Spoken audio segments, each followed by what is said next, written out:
हेमंत बिस्वा शर्मा को ये बयान भी देना चाहिए कि हमारे घर में बच्चे पैदा होने बंद हो गए मुसलमानों की वजह से। आगरा के मेंटल हॉस्पिटल में या शाहदरा के मेंटल हॉस्पिटल में इनका पहले से चेकअप कराया जाए हेमंत बिस्वा शर्मा का, उसके बाद पता लग पाएगा कि भाई ये कितना मेंटल है।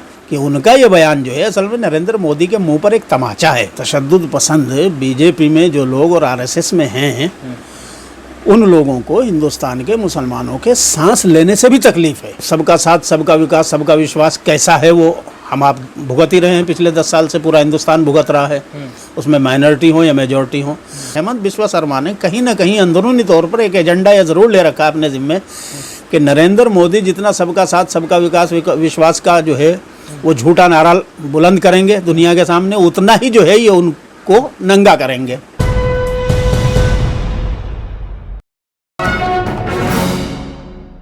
अभी साहब, असम के मुख्यमंत्री हेमंत बिस्वा शर्मा कह रहे हैं कि सब्जी जो है वो मुसलमानों की वजह से महंगी हो रही है, इस तरीके के बयान दे रहे हैं। क्या अब मुसलमानों ने गोश्त छोड़कर सब्जी खाना शुरू कर दिया इसलिए महंगी हो रही है सब्जी? किस तरह देख रहे हैं उनके इस बयान को? भाई ये तो हेमंत बिस्वा शर्मा से ही पूछना पड़ेगा कि भाई उसने ये बयान क्यों, किस लिए दिया। क्या वाकई जो आप कह रहे हो कि सब मुसलमानों ने गोश्त छोड़ करके सब्ज़ी खाना शुरू कर दी तो इसलिए सब्ज़ी महंगी हो गई? ये पूछना चाहिए आपको उनसे सवाल कि भाई मुसलमानों ने कैसे महंगी करा दी सब्ज़ी। लेकिन मुझे जो है ऐसा लगता है पिछले कई महीनों से, वैसे तो इन साहब के बयानबाजी इसी तरह की होती है, पागलपन वाली, लेकिन जब से मोदी साहब वाइट हाउस में प्रेस कॉन्फ्रेंस करके आए हैं उस वक्त से कुछ ज़्यादा ही दीवानेपन के जो है कुछ बयानात ये दे रहे हैं। किस तरह दीवानेपन? पागलपन जो होता है मेरे ख्याल से ये तो पता सही जब चल सकता है कि आगरा के मेंटल हॉस्पिटल में या शाहदरा के मेंटल हॉस्पिटल में इनका पहले से चेकअप कराया जाए हेमंत बिस्वा शर्मा का, उसके बाद पता लग पाएगा कि भाई ये कितना मेंटल है। तो फिर आप उसको तय कर सकते हैं कि कितना लेवल है, कहाँ तक का मामला है। बहरहाल, लेकिन इसके पीछे जो असल पॉलिटिकल जो मुझे लगता है, तो मुझे लगता है कि ये एक तो ये वही हेमंत बिस्वा शर्मा है ना जो पहले कांग्रेस में हुआ करते थे कभी किसी ज़माने में जी, और जिन्होंने ये कहा था कि साहब मैं राहुल गांधी से मिलने के लिए गया था तो राहुल गांधी अपने पिद्दी कुत्ते को जो है बिस्किट खिलाते रहे और मैं खड़ा रहा। तो इनके बयानात को जब से चीफ मिनिस्टर बने हैं बीजेपी में आकर के, और इनके बयानात को अगर आप देखिए तो फिर तो ऐसा लगता है कि राहुल गांधी ने सही सलूक किया था इनके साथ। ये इसी काबिल है ये आदमी कि इसको जो है खड़ा ही रखना चाहिए, ये इसी काबिल है। इसके बयानात से जो अंदाज़ा होता है कि वाकई ये तो फिर सही फैसला था वो राहुल गांधी का, तो लाइक करना चाहिए राहुल गांधी के उस फैसले को। एक बात। दूसरा, ये तो मेरा एक खैर वो रिएक्शन है, लेकिन मुझे जो सियासी तौर पर लगता है असल वो ये लगता है कि जब से नरेंद्र मोदी साहब से वाइट हाउस की प्रेस कॉन्फ्रेंस में जो बाइडन और नरेंद्र मोदी की जो जॉइंट प्रेस कॉन्फ्रेंस थी उसमें जो अमेरिकन जर्नलिस्ट ने सवाल किया था कि साहब हिंदुस्तान में माइनॉरिटीज़ के ख़िलाफ़ जो जुल्म ज़्यादती होती है आप उसके ख़िलाफ़ एक्शन क्या लेना चाहते हैं क्या, तो वहाँ पर नरेंद्र मोदी साहब ने एक झूठ बोला था, सफ़ेद झूठ जिसे कहते हैं, कि साहब हिंदुस्तान में कोई जुल्म ज़्यादती नहीं होती किसी के साथ, हम तो जमहूरियत में रचते बसते हैं, हम तो जमहूरियत को जीते हैं, हमारे यहाँ तो लोकतंत्र, सबका साथ, सबका विकास, सबका विश्वास है। तो और सबका साथ, सबका विकास, सबका विश्वास कैसा है वो हम आप भुगत ही रहे हैं। पिछले 10 साल से पूरा हिंदुस्तान भुगत रहा है, उसमें माइनॉरिटी हो या मेजॉरिटी हो। हाँ, अंधभक्तों के ज़रूर जो है उसमें मज़े आ रहे हैं। ओ अच्छा, फिर उन लोगों के मज़े आ रहे हैं जो नरेंद्र मोदी के 100, 150 या 50 जो भाई लोग हैं इनके, कि वो अडानी भाई हों, अंबानी भाई हों या मेहुल भाई हों, ये तो इनके सबके मजे आ रहे हैं, या मोदी भाई हों। लेकिन सवाल यही है ना, सब्जी मुसलमानों की वजह से कैसे महंगी हो सकती है? मैं वही तो बता रहा हूँ ना कि ये सब्जी मुसलमानों की महंगी सिर्फ सब्जी का नहीं है। अभी पिछले दिनों में तो एक और आया था ना इनका, जिस दिन नरेंद्र मोदी ने प्रेस कॉन्फ्रेंस में वहाँ खड़े होकर के ये झूठ बोला था, दुनिया के तमाम दुनिया का मीडिया था वहाँ, तो तमाम दुनिया के सामने मोदी साहब ने झूठ बोला कि साहब हिंदुस्तान में माइनॉरिटीज़ बड़े सुकून से हैं, कोई जुल्म ज़्यादती नहीं है। इन्होंने तो झूठ बोला, अपने चेहरे पर नकाब डालने की कोशिश करी, लेकिन दूसरे ही दिन से हेमंत बिस्वा शर्मा ने नरेंद्र मोदी के चेहरे से वो झूठ का नकाब उलटना शुरू कर दिया था अपने बयानबाजी से। सबसे पहले तो उन्होंने हुसैन ओबामा, याद है ना आपको, जी कि साहब हिंदुस्तान में बहुत सारे हुसैन ओबामा हैं, या बारक हुसैन है, या बराक हुसैन है, तो वो करके उन्होंने नरेंद्र मोदी के चेहरे पर डाली हुई जो मोदी की नकाब थी उसको वहीं से उलटना शुरू कर दिया था। और फिर उसके बाद कई सारी चीज़ें आई। अब आखिर में आकर के जो है वो आखिरी तान इन्होंने यहाँ पे, अभी तो इसको आखिरी, अब तलक का आखिरी कह सकते हैं, अभी तो मुस्तकबिल में आगे बहुत कुछ वार करेंगे। लेकिन मुझे ऐसा लगता है कि हेमंत बिस्वा शर्मा ने कहीं ना कहीं अंदरूनी तौर पर एक एजेंडा या ज़रूर ले रखा है अपने ज़िम्मे कि नरेंद्र मोदी जितना सबका साथ सबका विकास विश्वास का जो है वो झूठा नारा बुलंद करेंगे दुनिया के सामने, उतना ही जो है ये उनको नंगा करेंगे। तो ये अपनी बयानबाजी से मुस्तकिल, कभी मदरसों के नाम पे, कभी जो है बराक ओबामा के नाम से, कभी हुसैन ओबामा के नाम से, कभी सब्ज़ी के नाम से, कभी गोश्त के नाम से, कभी फलां के नाम, मुख्तलिफ हथकंडे, लेकिन बहरहाल वो जो है नरेंद्र मोदी के चेहरे पर पड़ी हुई जो फर्जी बराबरी, मतलब आप ये कहना चाह रहे हैं कि मोदी जी छुपा रहे हैं और ये उजागर जी, मोदी जी जो जुल्म जो है पर्दे के आड़ में छुपा करके करवाना चाह रहे हैं, ये उस पर्दे को उठा करके बार बार जो है नरेंद्र मोदी साहब का असली चेहरा लोगों को दिखाना चाह रहे हैं और दिखा रहे हैं। तो मैं तो समझता हूँ कि उनका ये बयान जो है असल में नरेंद्र मोदी के मुंह पर एक तमाचा है। तो बीजेपी कैसे बर्दाश्त करेगी इसको? अब क्योंकि ये तो बिल्कुल ही उल्टे चल रहे हैं पार्टी से। हो सकता है बीजेपी की कोई बड़ी कमजोरी बिस्वा शर्मा ने पकड़ ली हो। ऐसी क्या कमजोरी? या हो सकता है कि बीजेपी की कोई ऐसी कमजोरी है कि खुद नरेंद्र कौन है वो बिस्वा शर्मा जो है वो इनकी मजबूरी हो। तो सियासत है ये, यहाँ कुछ पता नहीं चलता। रात के अंधेरे में क्या होता है, दिन के उजाले में क्या होता है, बंद कमरों में क्या होता है, बाहर निकल के क्या होता है, यहाँ सब अलग अलग हैं। यहाँ सियासत में लोग कहते कुछ हैं, सोचते कुछ हैं, करते कुछ हैं, दिखाते कुछ हैं और बोलते कुछ हैं। तो यहाँ सब अलग अलग होता है। क्या लग रहा है इस तरीके से बयानबाजी करने के बाद में जो है ये कुछ बड़ा पद और चाहते हैं पार्टी के अंदर, कुछ अलग पहचान बनाना चाहते हैं?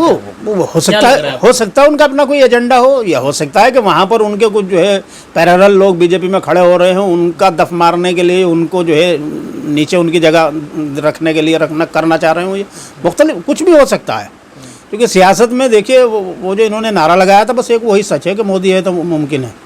सियासत में कुछ भी मुमकिन है, कौन किसकी पगड़ी उछाल दे, कौन किसकी पैंट उतार दे, कौन किसकी धोती खींच के भाग जाए, कोई भरोसा नहीं है यहाँ पे। तो क्या लग रहा है आपको कि मोदी जी इस चीज़ को देख रहे होंगे या समझ रहे होंगे कि मैं कुछ कह रहा हूँ और ये बयानबाजी करके जो है मेरी फजीहत करा रहे हैं? जिस तरीके से विदेशों में जाके मोदी जी बयानबाजी दे रहे हैं, उधर ये जो है कह रहे हैं कि मुसलमानों की वजह से जो है ऐसा तो हो नहीं सकता कि नरेंद्र मोदी साहब इससे बेखबर हों। बेखबर तो प्राइम मिनिस्टर होकर के तो बेखबर नहीं हो सकता आदमी, क्योंकि प्राइम मिनिस्टर की तो हज़ारों लाखों आंखें होती हैं जिनसे वो देखता है, तो बेखबर तो हो नहीं सकता। खबर तो है, लेकिन या तो नरेंद्र मोदी की कोई मजबूरी होगी या फिर कोई एजेंडा ऐसा होगा कि भाई ठीक है तुम ऐसे करो मैं ऐसे करता हूँ। तो अच्छा, दोगलापन बीजेपी में हमेशा से रहा है। नरेंद्र मोदी की खुद अपनी शख्सियत और उनका तर्ज अमल जो है उस पर खुद जो है दोगला क्या चौगले पर्दे पड़े हुए हैं। पहले एक पर्दा जो है दूसरे प्याज की तरह का है मामला नरेंद्र मोदी का, कि साहब एक छिलका उतारिए तो दूसरा रंग नज़र आता है, वो उतारिए तो तीसरा आता है, वो उतारिए तो चौथा नज़र। तो यहाँ तो कोई कमी ही नहीं है। विदेशों में तो सम्मान मिल रहा है ना मोदी जी को? यार सम्मान तो वो तो किराए की भीड़ है बाबा।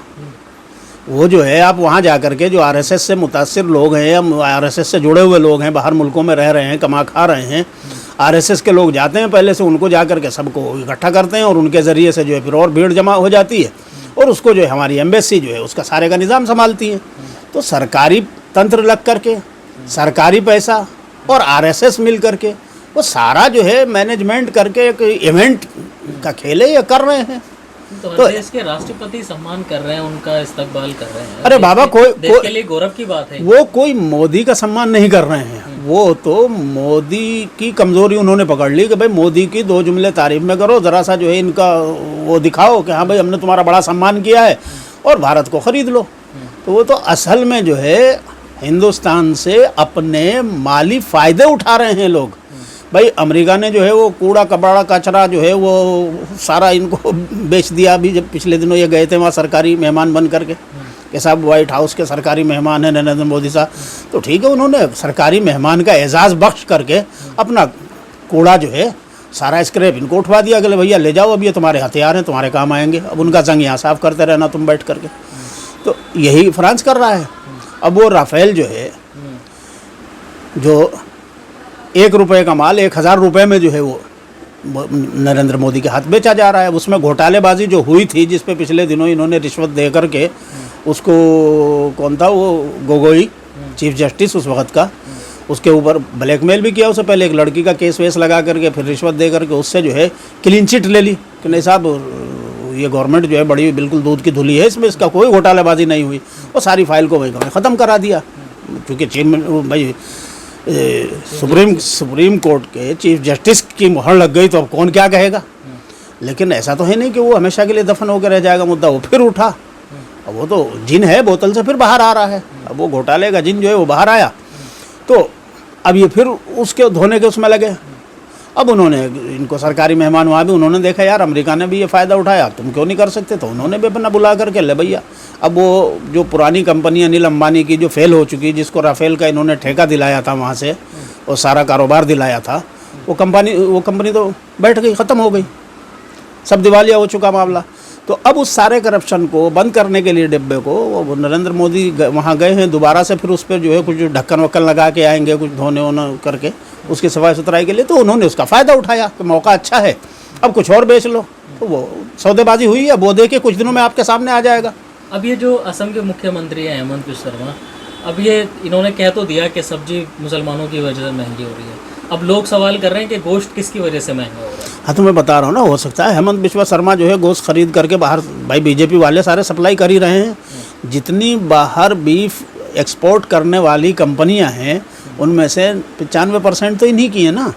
मुसलमान तो 2-4 हैं नाम के जो उस धंधे में हैं शामिल, इनके वो भी इन्हीं के साथ है पार्टनरशिप में, अलग से कोई नहीं है। मुसलमान की हिम्मत नहीं है इस वक्त गोश्त कर ले कहीं भी। अल कबीर, अल फला, अल खला, अल हबीब, अल शकील, ये सारे जो हैं ये सारे इन्हीं के नाम हैं, पंजाबियों के, ब्राह्मणों के, बणियों के, ये सारी कंपनियां इन्हीं की हैं।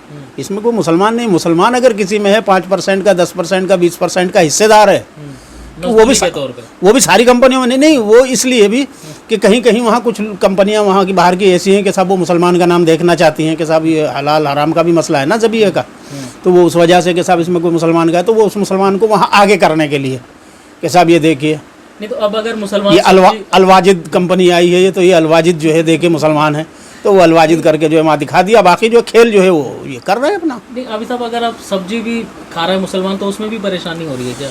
देखिए मुसलमान अगर इस मुल्क में सांस भी ले रहा है तो बीजेपी के जो तशद्दुद पसंद नफ़रत से भरे हुए और तशद्दुद पसंद बीजेपी में जो लोग और आरएसएस में हैं, उन लोगों को हिंदुस्तान के मुसलमानों के सांस लेने से भी तकलीफ़ है। उनकी तकलीफ़ का मदावा कोई नहीं कर सकता, दुनिया का कोई डॉक्टर उनकी तकलीफ़ का इलाज नहीं कर सकता, वो ख़ुद भी अपनी तकलीफ़ का इलाज नहीं कर सकते।